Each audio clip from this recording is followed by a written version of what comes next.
नमस्कार, इस सेशन में आपका हार्दिक स्वागत है। ये एक संवाद है एट अरुणिम अंकुरन और आज का हमारा शीर्षक है हिंदी भाषा को सम्मान मिलना चाहिए। आज जो चर्चा में भाग ले रहे हैं प्रभा माथुर, लेखिका, स्पंदन और अनुभूतियां, अलका श्रीवास्तव, साहित्य प्रेमी व शिक्षिका, चारू सहाय, शिक्षिका व साहित्य प्रेमी। अरुणिम अंकुरन समाज में एक सकारात्मकता के भाव से को प्रेरित करने की कोशिश है। प्रत्येक व्यक्ति किसी न किसी तरह से विशिष्ट है और समाज में योगदान दे सकता है।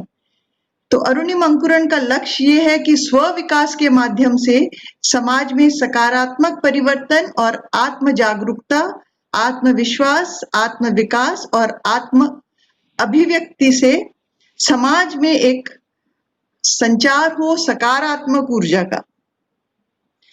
आज के जो हमारे पैनलिस्ट हैं, मैं आपसे उनका परिचय कराती हूँ। Prabha Mathur, MA Hindi, BEd, all India radio artist, लेखिका हैं। उनकी पुस्तक है स्पंदन और अनुभूतियां और एक यूट्यूब चैनल है, वो ऑल इंडिया रेडियो आर्टिस्ट रही हैं, तो उनकी एक यूट्यूब चैनल है प्रभा KM माथुर के नाम से। हमारी दूसरी पैनलिस्ट हैं अलका श्रीवास्तव, MA हिंदी, साहित्य प्रेमी व शिक्षिका। और तीसरी पैनलिस्ट है चारू सहाय, MA हिंदी, MA अर्थशास्त्र, BEd, शिक्षिका, DPS नोएडा। आज हम जिन बिंदुओं पे विचार करेंगे उनमें से प्रमुख हैं परिचय। इसी के साथ हम लोग आगे बढ़ते हैं। सबसे पहले मैं चारू साय जी से निवेदन करती हूँ कि वो हमें हिंदी दिवस के बारे में कुछ बताएं। धन्यवाद। सर्वप्रथम मातृभाषा हिंदी को नमन करते हुए कुछ पंक्तियां कहना चाहती हूँ। जन जन की भाषा है हिंदी, भारत की आशा है हिंदी, जिसने पूरे देश को जोड़ा वो मजबूत धागा है हिंदी। हिंदुस्तान की गौरव गाथा हिंदी, एकता की अनुपम परंपरा है हिंदी, जिसके बिना हिंद थम जाए ऐसी जीवन रेखा है हिंदी, जिसने काल को जीत लिया है ऐसी काल जयी भाषा है हिंदी। सरल शब्दों में कहा जाए तो जीवन की परिभाषा है। जी हाँ, हिंदी भाषा को नमन करते हुए मैं ये कहना चाहूंगी कि हिंदी दिवस की इस पावन दिवस पर मेरा आप सबको अभिनंदन और हार्दिक शुभकामनाएं। हिंदी दिवस क्यों मनाया जाता है, इसके लिए दो शब्द में मैं कहना चाहूंगी कि इस दिन 14 सितंबर 1949 को संविधान सभा में एक मत होकर के यह निर्णय लिया गया कि हिंदी को ही भारत की राजभाषा माना जाए और तब से हम 14 सितंबर हर वर्ष हम हिंदी दिवस मनाते आ रहे हैं। हिंदी दिवस को देश भर में बहुत ही हर्षोल्लास के साथ मनाया जाता है। हिंदी की समृद्धशाली परंपरा को आगे बढ़ाने के उद्देश्य से हम हर वर्ष देश भर में स्कूलों में, अन्य संस्थाओं में कई प्रकार के कार्यक्रम आयोजित करते हैं, कई तरह की प्रतियोगिता आयोजित की जाती है। इसका जो प्रथम और मुख्य उद्देश्य है वो यही है कि वर्ष में एक दिन इस बात से लोगों को रूबरू कराना आवश्यक है कि जब तक वो हिंदी का उपयोग पूरी तरह से नहीं करेंगे तब तक हिंदी भाषा का विकास नहीं हो सकता। तो इसके लिए प्रयास हमें स्वयं ही करना है। दो पंक्तियां मैं कहना चाहूंगी। निज भाषा उन्नति अहे, सब उन्नति को मूल, बिन निज भाषा के ज्ञान मिटत न हिय के सूल। अर्थात मातृभाषा की उन्नति बिना किसी भी समाज या व्यक्ति की उन्नति संभव नहीं है तथा अपनी भाषा को ज्ञान के बिना मन की पीड़ा को दूर करना भी बहुत ही मुश्किल है।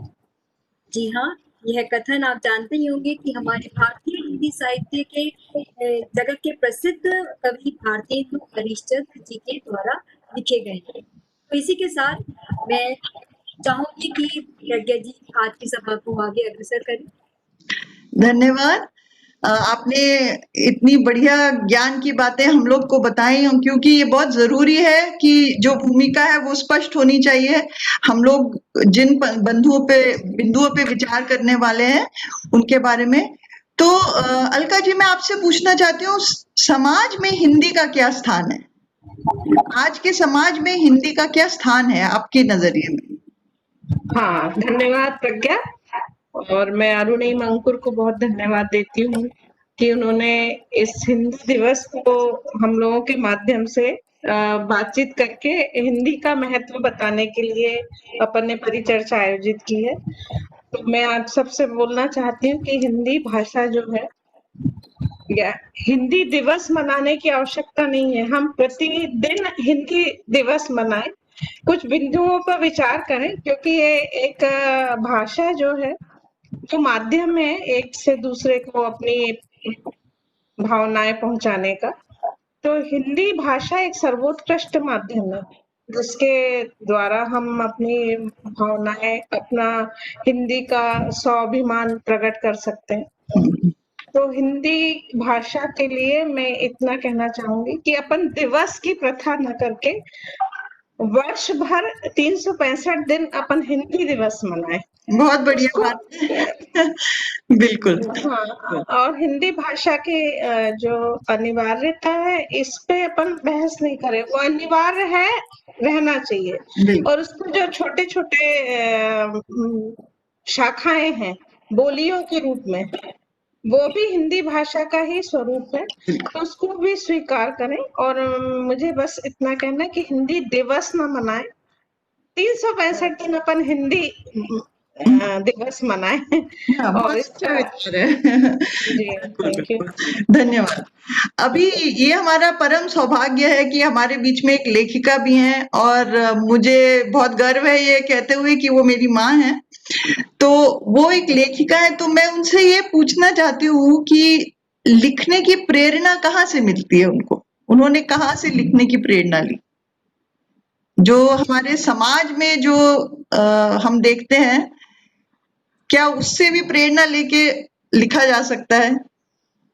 हाँ हाँ, मुझे बहुत खुशी है कि आज ये हम लोग इस तरह से इस पर परिचर्चा कर रहे हैं। हिंदी दिवस, आपने बहुत ठीक कहा कि हिंदी दिवस नहीं, हमें तो हमेशा ही हिंदी का सम्मान करना चाहिए और उसके विकास के लिए, विस्तार के लिए प्रयत्नरत रहना चाहिए, तभी इसका होगा। और गर्व से हमें हिंदी बोलनी चाहिए। बिल्कुल सही है।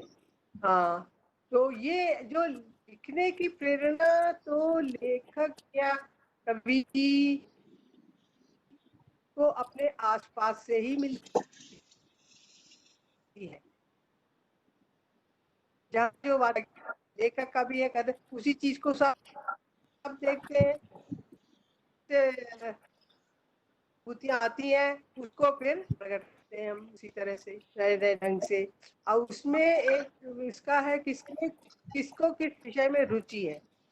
कोई ऐतिहासिक रचनाएं भी होती हैं, समाज के आसपास, कुछ लोग पारिवारिक विषयों पर लिखते हैं, कुछ सामाजिक विषयों पर लिखते हैं, कुछ राजनीतिक, कोई ऐतिहासिक, कोई ये अपना धार्मिक भी लिखे जाते हैं ग्रंथ बहुत सारे। तो इस तरह से लेखक को किसी को भी लिखने की प्रेरणा अपने आसपास के वातावरण से ही मिलती है, उसी से वो ग्रहण करता है और फिर उसको एक अनुभूति होती है, उसको लिखने की प्रेरणा मिलती है। तो हमारी जो भाषा बहुत ही रिच, बहुत ही संपन्न भाषा है। हिंदी भाषा इतनी समृद्ध और संपन्न है कि इसकी बहुत सारी खूबियां हैं, कि इसमें हमारा वैज्ञानिक भाषा है ये एक तरह से, और व्याकरण भी इसका बहुत ही सटीक है। हर तरह से ये, उसमें हर तरह के अभिव्यक्ति के लिए इसमें स्थान, भाषा की वजह से लिखने का में ऐसा कोई बंधन वो नहीं मिलता कि कैसे प्रकट करें इसकी ध्वनि। हर तरह की इसमें से अभिव्यक्ति की जा सकती है, कैसे भी विचारों की, स्वर, व्यंजन, संयुक्त अक्षर, हलंत, और क्या बोलते हैं, विसर्ग, पर इस बिल्कुल। तरह से है कि कोई भी शब्द, कोई भी ध्वनि हम ऐसा नहीं है कि उसको हम हिंदी में भाषा में लिख कर व्यक्त ना कर सके। मुझे लगता है कि मुझे लग रहा है कि चारू जी भी इसमें कुछ ऐड करना चाहती है। देखिए, इसमें तो ऐसा है कि भाषा अपने आप में इतनी समृद्ध है कि यदि हम उस पे परिचर्चा करने बैठे तो उसमें समय को हम भाग ही नहीं पाएंगे चर्चा को। तो मैं चाहती हूँ कि मैं इस विषय में कुछ अन्य चीजें इसमें जोड़ना चाहूंगी, जैसे कि हिंदी भाषा को बच्चों में रोचक कैसे बनाया जाए। बिल्कुल। क्या आप इससे सहमत हैं कि हिंदी भाषा को रोचक कैसे बनाया जाए? एक शिक्षिका बहुत के नाते हम्म। मेरा तो यही विचार बिंदु है कि हिंदी को बच्चों में रोचक बनाया जाए। इसके लिए शिक्षकों को ही बहुत प्रयास करने आवश्यक है। अधिकतर मैंने देखा है कि बच्चों के अंदर ये मन में भय बैठा हुआ है कि हिंदी नाम आते ही उनके अंदर एक अजीब सी हलचल मच जाती है कि अरे भाई, हिंदी की कक्षा है, हिंदी का पीरियड है, तो अब मैम ये पढ़ेगी, थोड़ा बोरिंग हो जाता है, नहीं पढ़ना। तो ऐसे कुछ विचार उनके मन में आते हैं, जो आप भी सब जानते हो कि आप लोग ने भी जब हिंदी पढ़ी होगी तो शायद उस समय इतना भय नहीं था, लेकिन जो आज का परिवेश है उसमें हम देख रहे हैं कि बच्चे हिंदी भाषा से दूर होते जा रहे हैं। तो उस दूरी को कम करने के लिए हमें ये करना पड़ेगा कि बच्चों को पढ़ने के लिए रुचि डेवलप करें। उनके अंदर हिंदी किताबें, जैसे हम अंग्रेजी किताबों को बच्चों को देते हैं पढ़ने के लिए, वो ऐसी छोटी छोटी कहानियों की पुस्तकें, जैसे पंचतंत्र की कहानी है, ठीक है, तो इस तरह की उनकी आयु के हिसाब से अगर हम उसे दें पढ़ने के लिए और कभी उनमें से कहानी पढ़ के सुनाए, तो अवश्य ही उनके अंदर ये रोचकता उत्पन्न होगी और उन्हें लगेगा कि हाँ, हिंदी में भाषा जो है वो सरल है, उसे भी हम पढ़ के, उसकी कहानियां पढ़ के हम अपनी मतलब लाइफ में या जीवन में हम उससे कुछ सीख ले सकते हैं। हम जैसे उन्हें अंग्रेजी नॉवल या और किसी भाषा की नॉवेल्स पढ़ने में मजा आता है, वो हिंदी की पुस्तकें पढ़ के भी उस कहानियों का आनंद ले सके। उसके लिए कक्षाओं में हम एक थोड़ी सी छोटी लाइब्रेरी बना सकते हैं कि बच्चों को बोलें कि आप सभी अपने अपने घर में उपलब्ध छोटी छोटी पुस्तकें जो है पढ़ने के लिए, पंचतंत्र की कहानियां हो, चाहे वो चंदा मामा हो, चाहे वो चंपा हो, तो ऐसी पुस्तकें जब वो अपने माता पिता से आग्रह करके लाएंगे तो हर बच्चे को पता भी चलेगा कि कौन कौन सी पुस्तकें हैं पढ़ने के लिए और उनको पढ़ने में कैसा मजा। उसके अंदर जो कार्टून्स बने रहते हैं, जो उनकी बड़ी सुंदर सी भाषा का प्रयोग करके जिसे लिखा गया, तो उसे पढ़कर जब तक वो नहीं लिखेंगे वो हिंदी के समीप नहीं आएगा। अपना वीडियो अभी हम लोग के बीच में एक साहित्य प्रेमी भी हैं। अलका जी, आपसे मैं पूछना चाहती हूँ कि आप अगर आज की जनरेशन को, आज के जो बच्चे हैं उनको संबोधित करते हुए आप क्या कहना चाहेंगी अलका जी, कि कौन सा ऐसा साहित्य है जो आपने पढ़ा है और आप चाहती हैं कि बच्चे भी पढ़ें? बिल्कुल, चारू ने बहुत अच्छी बात कही है कि घरों में आप बच्चों को पत्रिकाएं मंगाना शुरू करें। उसी क्रम में मैं आगे बढ़ती हूँ और मैं कहना चाहती हूँ अभिभावक के नाते कि छोटे बच्चों के साथ आप अच्छी शालीनता और अच्छी हिंदी का प्रयोग करें। घरों में आप व्यवहार में यदि आप हिंदी शब्दों का उच्चार अच्छे माध्यम रखेंगे तो बच्चे नई बातें सीखने के लिए उत्सुक रहेंगे। एक बात, दूसरी बात है कि आप घर में जो आपके पुराने ग्रंथ हैं, रामचरितमानस है या और भी जो ग्रंथ रहते हैं, उनके बारे में भी जानकारी दीजिए जो कि हिंदी माध्यम में रहती है या बोलियों में रहती है, तो उससे बच्चों की रुचि जागृत होगी। मेरा ये कहना है, मेरा सुझाव है कि भाषा के प्रति आपको रुचि जागृत करना पड़ेगा। बहुत बढ़िया। बिना रुचि के आप बच्चों को मार मार मुसलमान नहीं बना सकते, उनको आप धक्का के पढ़ा रहे हैं, ऐसा नहीं है। आपको उनके साथ हिंदी भाषा के लिए रुचि जागृत करनी पड़ेगी। रुचि के बिना बच्चे हिंदी, थोपना नहीं है हमको हिंदी, बिल्कुल हिंदी अपने को थोपना नहीं है, अपने को उनको स्वरुचि से वो इस और रुझान दें अपना।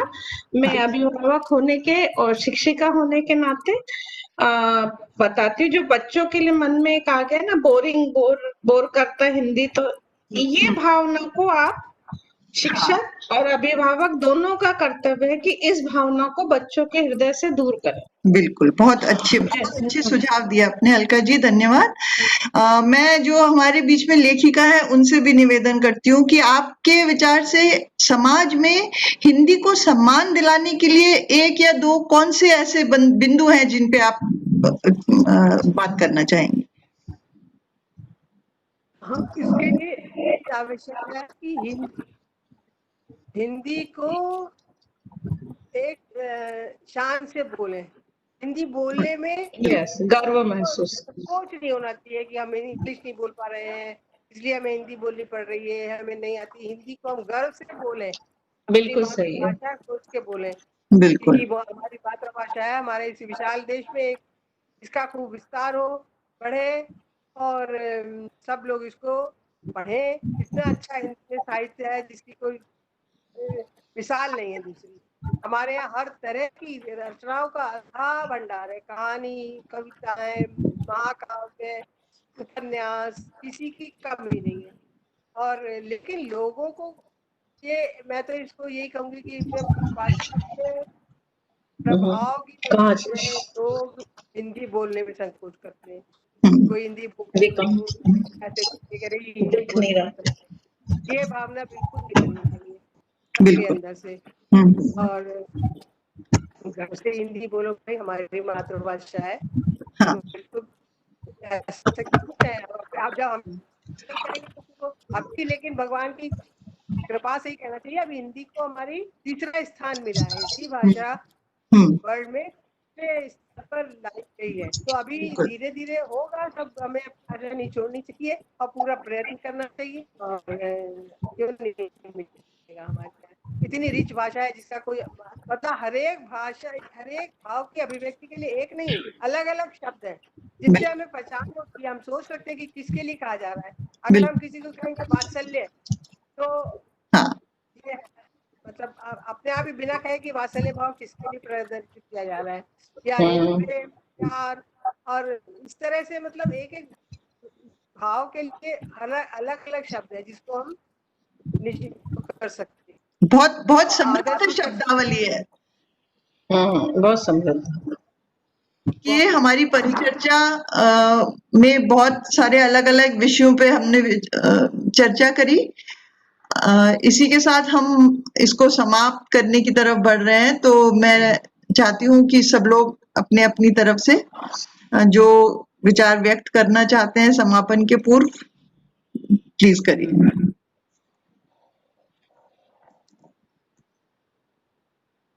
मैं बोलूं? बिल्कुल बोलिए।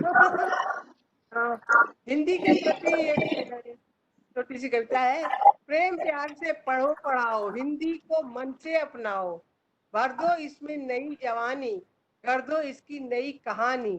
हिंदी है भारत की वाणी, तेरी मेरी सबकी वाणी, घर में हो अपने ना हो बेगानी, हिंदी की है यही कहानी। अरे हिंदी की खूब उन्नति हो, पूरे देश में इसको लोग अपनाएं, इसका खूब विस्तार हो, यही मेरी शुभकामना है हिंदी के।